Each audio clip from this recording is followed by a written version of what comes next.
Hello and welcome to ckarts.com. My name's Phil Beard and this is the first screencast in a series on vignetting. A very simple technique but a very effective technique too. So let's get straight into it. We'll go over to Photoshop. This is the image we're going to be working with today, and what we need to do is create a new layer above this background image. So we go to the layers palette, click on the new layer icon, there she is, and we're going to rename this layer Vignette just so we know what it is. It's always a good idea to name your layers when you get into do some technical retouching and some heavy duty stuff. It's always good to know what's in the layer. It saves you a lot of time. We're going to fill this layer with a black background fill, so we go to the color palette, select the background color and pull the slider right down to the bottom corner and click OK. We press Command Delete, that fills the layer with black, or it's Control Delete on the PC. Now we need to paint a mid-grey in the center to give that lovely vignette effect. So we go to the brush tool, click on the brush, and the foreground color we need to set the HSB values here, set the hue to 0, the saturation to 0 and the brightness to 50, so it gives us a perfect mid-grey. And we want to use a nice big brush to paint this effect in, so it's nice and soft, has soft edges. We can change the size of a brush up here by the master diameter, so we say up or down, and as you can see the brush is changing. And we can also set the hardness of the brush here. Because we want this to be a subtle effect, we just want to keep the hardness right down to 0, so then we don't have any too harsh edges or anything like that.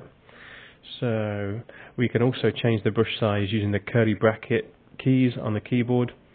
So I'm going to just put a 600 pixel brush, that should do.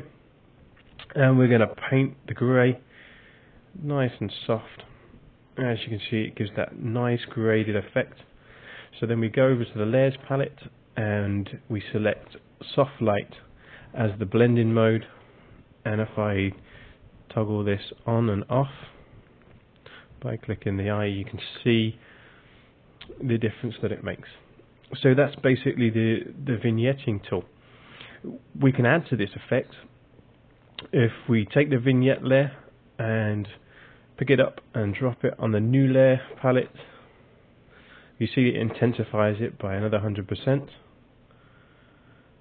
And if this is too dark, we can use the opacity sliders and slide the opacity down, just so we can get that really kind of fine control.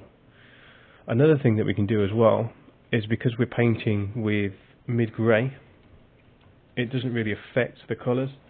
The black is the darkening element, so we can lighten these areas and just really select the parts that we want to darken. So we're just making this head pop, and we'll probably take some out of here so it doesn't look too dark. And there you go. So if we turn this on and off, we can see that nice subtle gradient, and let's just tone this down a touch. And that's it. Flatten image and save it up. And that's a really quick, simple technique, but as you can see, it's really effective. It really makes the foreground image pop. Thanks a lot for watching the podcast. If you have any questions, please leave me a comment underneath the video. If you have any suggestions for any topics you'd like to see covered, send me an email, phil@philbeard.com. And stay tuned. We have plenty more screencasts planned. Thanks for visiting ckarts.com. See you soon.